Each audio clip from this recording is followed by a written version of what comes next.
Here we go. The Witch of Blackbird Pond by Elizabeth George Spear, Chapter 1. On a morning in mid-April, 1687, the brigantine Dolphin left the open sea, sailed briskly across the Sound to the wide mouth of the Connecticut River and into Saybrook Harbor. Kit Tyler had been on the forecastle deck since daybreak, standing close to the rail, staring hungrily at the first sight of land for 5 weeks. "There's Connecticut Colony," a voice spoke in her ear. "You've come a long way to see it." She looked up, surprised and flattered. On the whole long voyage, the captain's son had spoken scarcely a dozen words to her. She had noticed him often, his thin, wiry figure swinging easily hand over hand up the rigging, his sandy, sun-bleached head bent over a coil of rope. Nathaniel Eaton, first mate, but his mother called him Nat. Now, seeing him so close beside her, she was surprised that, for all he looked so slight, the top of her head barely reached his shoulder. "How does it look to you?" he questioned. Kit hesitated. She didn't want to admit how disappointing she found this first glimpse of America. The bleak line of shore surrounding the gray harbor was a disheartening contrast to the shimmering green and white that fringed the turquoise bay of Barbados, which was her home. The earthen wall of the fortification that faced the river was bare and ugly, and the houses beyond were no more than plain wooden boxes. "Is that Wethersfield?" she inquired instead. "Oh no, Wethersfield is some way up the river. This is the port of Saybrook, home to us Eatons. There's my father's shipyard just beyond the dock." She could make out the row of unimpressive shacks and the flash of raw new lumber. Her smile was admiring from pure relief. At least this grim place was not her destination, and surely the colony at Wethersfield would prove more inviting. "We've made good time this year," Nat went on. "It's been a fair passage, hasn't it?" "Oh, yes," she sparkled, "though I'm glad now 'tis over." "Aye," he agreed. "I never know myself which is best, the setting out or the coming back to harbor. Ever been on a ship before?" "Just the little pinnaces on the island. I've sailed on those all my life." He nodded. "That's where you learn to keep your balance." So he had noticed. To her pride, she had proved to be a natural sailor. Certainly she had not spent the voyage groaning and retching like some of the passengers. "You're not afraid of the wind and salt anyway. At least, you haven't spent much time below." "Not if I could help it," she laughed. Did he think anyone would stay in that stuffy cabin by choice? Would she ever have had the courage to sail at all had she known, before she booked passage, that the sugar and molasses in the hold had been paid for by a load of Connecticut horses, and that all the winds of the Atlantic could never blow the ship clean of that unbearable stench? "That's what I minded most about the storm," she added. 4 days shut away down there with the deadlights up." "Were you scared?" "Scared to death, especially when the ship stood right on end and the water leaked under the cabin door. But now I wouldn't have missed it for anything. 'Twas the most exciting thing I ever knew." His face lighted with admiration, but all for the ship. "She's a stout one, the Dolphin," he said. "She's come through many a worse blow than that." His eyes dwelt fondly on the topsails.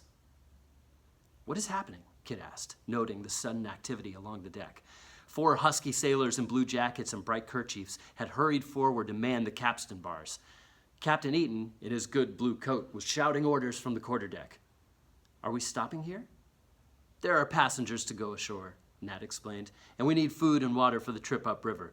But we've missed the tide, and the wind is blowing too hard from the west for us to make the landing. We're going to anchor out here and take the longboat into shore. That means I'd better look to the oars." He swung away, moving lightly and confidently. There was a bounce in his step that matched the laughter in his eyes. With dismay, Kit saw the captain's wife among the passengers preparing to disembark. Must she say goodbye so soon to Mistress Eaton? They had shared the bond of being the only 2 women aboard the Dolphin, and the older woman had been sociable and kindly. Now, catching Kit's eye, she came hurrying along the deck. "Are you leaving the ship, Mistress Eaton?" Kit greeted her wistfully. "Aye, didn't I tell you I'd be leaving at Saybrook? But don't look so sad, child. 'Tis not far to Wethersfield, and we'll be meeting again." "But I thought the Dolphin was your home." "In the winter time it is. when we sail to the West Indies. But I was born in Saybrook, and in the spring I get to hankering for my house and garden. Besides, I never let on to my husband, but the summer trips are tedious, just back and forth up and down the river. I stay home and tend my vegetables and my spinning like a proper housewife. And then, come November, when he sails for Barbados again, I'm ready enough to go with him. 'Tis a good life, and one of the best things about it is coming home in the springtime. Kit glanced again at the forbidding shore. She could see nothing about it to put such a twinkle of anticipation in anyone's eye. Could there be some charm that was not visible from out here in the harbor? She spoke on a sudden impulse. "Would there be room in the boat for me to ride to shore with you?" she begged. "I know it's silly, but there is America, so close to me for the first time in my life. I can't bear not to set my foot upon it." "What a child you are, Kit," smiled Mrs. Seton. "Sometimes 'tis hard to believe you are 16. She appealed to her husband. The captain scowled at the girl's wind-reddened cheeks and shining eyes, and then shrugged consent. As Kit gathered her heavy skirts about her and clambered down the swaying rope ladder, the men in the longboat good-naturedly shoved their bundles closer to make room for her. Her spirits bobbed like the white caps in the harbor as the boat pulled away from the black hull of the Dolphin. As the prow scraped the landing piles, Nat leapt ashore and caught the hawser. He reached to help his mother, then stretched a sure hand to swing Kit over the boat's edge. With a bound, she was over the side and had set foot on America. She stood taking deep breaths of the salt, fish-tainted air, and looked about for someone to share her excitement. She was quite forgotten. A throng of men and boys on the wharf had noisily closed in on the three Eatons, and she could hear a busy catching up of the past month's news. The other passengers had hurried along the wharf to the dirt road beyond. Only three shabbily dressed women lingered near her, and because she could not contain her eagerness, Kit smiled and would have spoken, but she was abruptly repulsed by their sharply curious eyes. One hand moved guiltily to her tangled brown curls. She must look a sight. No gloves, no cover for her hair, and her face rough and red from weeks of salt wind. But how ill-mannered of them to stare so. She pulled up the hood of her scarlet cloak and turned away. Embarrassment was a new sensation for Kit. No one on the island had ever presumed to stare like that at Sir Francis Tyler's granddaughter. To make matters worse, America was behaving strangely underfoot. As she stepped forward, the wharf tilted upward, and she felt curiously lightheaded. Just in time, a hand grasped her elbow. "Steady there," a voice warned. "You haven't got your land legs yet." Nat's blue eyes laughed down at her. "It will wear off in a short time," his mother assured her. "Catherine, dear, I do hate to let you go on alone. You're sure your aunt will be waiting for you at Wethersfield? They say there's a goodwife Cruff going aboard, and I'll tell her to keep an eye on you." With a quick clasp of Kit's hand, she was gone, and Nat, shouldering her trunk in one easy motion, followed her along the road, the narrow dirt road. Which one of those queer little box-like houses did they call home? Kit wondered. She turned to watch the sailors stowing provisions into the longboat. She already regretted this impulsive trip ashore. There was no welcome for her at this chill Saybrook landing. She was grateful when at last the captain assembled the return group and she could climb back into the longboat. 4 new passengers were embarking for the trip up the river. A shabby, dour-looking man and wife, and their scrawny little girl clutching a wooden toy, and a tall, angular young man with a pale, narrow face and shoulder-length fair hair under a wide-brimmed black hat. Captain Eaton took his place aft without attempting any introduction. The men readied their oars. Then Nathaniel, coming back down the road on a run, slipped the rope from the mooring, and as they pulled away from the wharf, leapt nimbly to his place with the crew. They were halfway across the harbor when a wail of anguish broke from the child. Before anyone could stop her, the little girl had flung herself to her knees and teetered dangerously over the edge of the boat. Her mother leaned forward, grasped the woolen jumper, and jerked her back, smacking her down with a sharp cuff. "Ma, the dolly's gone," the child wailed. "The dolly Grandpa made for me." Kit could see the little wooden doll, its arms sticking stiffly into the air, bobbing helplessly in the water a few feet away. "Shame on you," the woman scolded. "After the work he went to, All that fuss for a toy, and then the minute you get one, you throw it away. I was holding her up to see the ship. Please get her back, Ma, please. I'll never drop it again. The toy was drifting farther and farther from the boat like a useless twig in the current. No one in the boat made a move or paid the slightest attention. Kit could not keep silent. Turn back, Captain, she ordered impulsively. 'Twill be an easy thing to catch. The captain did not even glance in her direction. Kit was not used to being ignored, and her temper flared. When a thin whimper from the child was silenced by a vicious cuff, her anger boiled over. Without a second's deliberation, she acted. Kicking off her buckled shoes and dropping the woolen cloak, she plunged headlong over the side of the boat. The shock of cold, totally unexpected, almost knocked her senseless. As her head came to the surface, she could not catch her breath at all.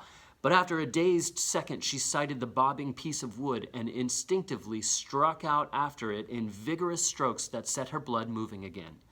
She had the doll in her hand before her numbed mind realized that there had been a second splash, and as she turned back, she saw that Nathaniel was in the water beside her, thrashing with a clumsy paddling motion. She could not help laughing as she passed him, and with a feeling of triumph, she beat him to the boat.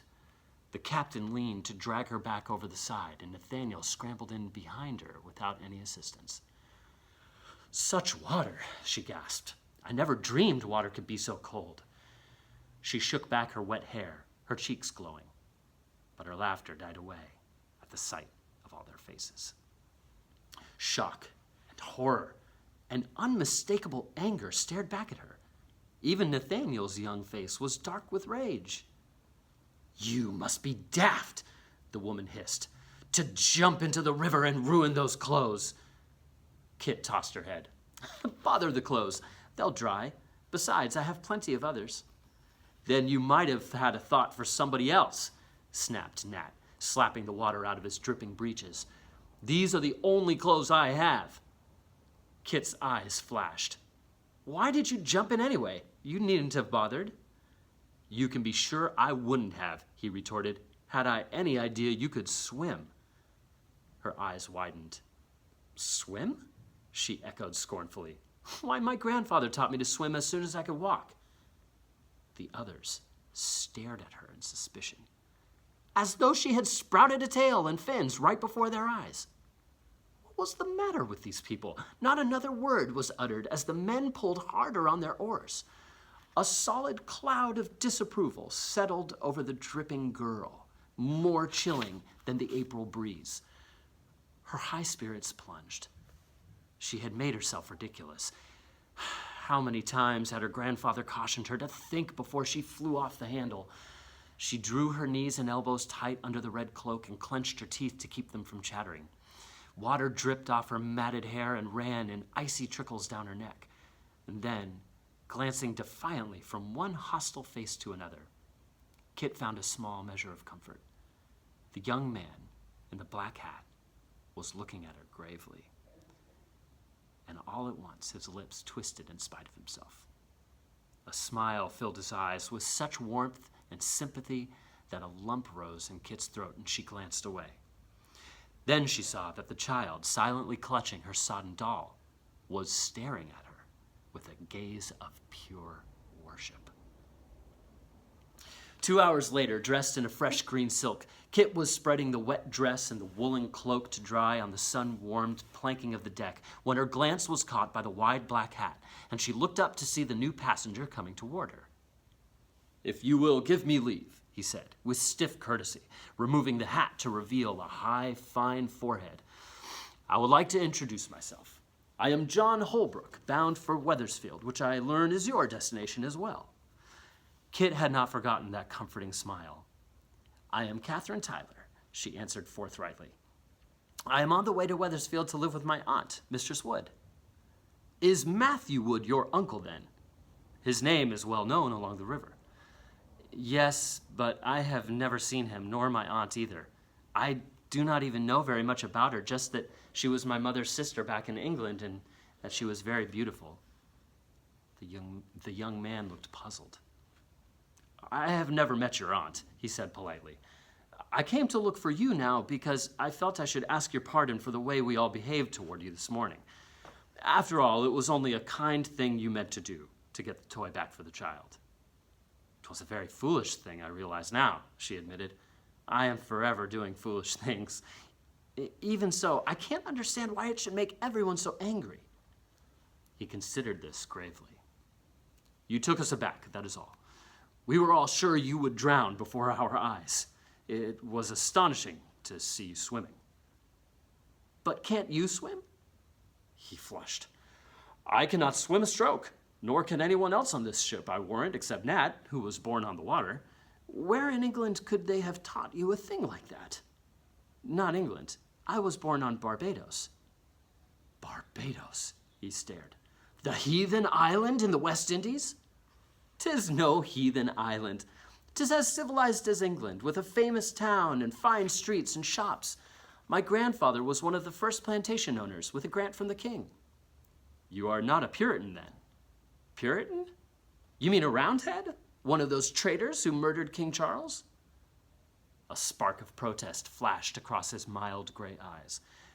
He started to speak, then thought better of it, and asked gently, You are going to stay here in Connecticut? Under his serious gaze, Kit was suddenly uneasy. She had had enough questioning. Do you live in Wethersfield yourself?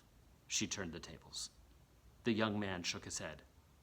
My home is in Saybrook, but I am going to Wethersfield to study under the Reverend Bulkley. In another year, I hope to be ready to take a church of my own. A clergyman. She might have guessed it. His very smile had a touch of solemnness. But even as she thought it, she was surprised by the humor that quirked his fine, straight lips. I mistrust you will be a surprise to the good people of Wethersfield, he said mildly. What will they make of you, I wonder? Kit started. Had he guessed? There was no one who could possibly have told him. She had kept her secret, even from the captain's wife. Before she could ask what he meant, she was diverted by the sight of Nat Eaton swinging along the deck in their direction. His thin clothing had dried on him, but the friendly grin of that morning had been replaced by an aloof and mocking smile that showed only too well that his morning's ducking had not been forgotten. My father sent me to find you, Mistress Tyler. One couldn't have guessed by his tone that he had ever addressed her before. Since my mother has left the ship, he thinks it best that you eat at board with Goodwife Cruff and her family. Kit wrinkled up her nose. Ugh, she exclaimed. That sour face of hers will curdle my food. Nat laughed shortly. 'Tis certain she expects you will curdle hers, he answered. She has been insisting to my father that you are a witch. She says no respectable woman could keep afloat in the water like that. How dare she? Kit flared, indignant, as much at his tone as at the dread word he uttered so carelessly. Don't you know about the water trial? Nat's eyes deliberately taunted her. 'Tis a sure test. I've seen it myself. A true witch will always float. The innocent ones just sink like a stone. He was obviously paying her back for the morning's humiliation, but she was surprised to see that John Holbrook was not at all amused. His solemn young face was even more grave than before. 'Tis not a thing to be laughed at, he said. Is the woman serious, Nat? Nat shrugged. She'd worked up quite a gale, he admitted, but my father has smoothed her down. He knows Barbados. He explained that the sea is always warm, that even respectable people sometimes swim in it. All the same, Mistress Catherine, he added with a quizzical look, now that you're in Connecticut, I'd advise you to forget that you ever learned. No danger, Kit shuddered. I wouldn't go near your freezing river again for the world. She had made them both laugh, but underneath her nonchalance, Kit felt uneasy. In spite of his mocking tone, Nat had unmistakably warned her, just as she knew now that John Holbrook had been about to warn her. There was something strange about this country of America, something that they all seemed to share and understand that she did not. She was only partially reassured when John said, with another of those surprising flashes of gentle humor, I shall sit with you at supper, if I may, just to make sure that no one's food gets curdled.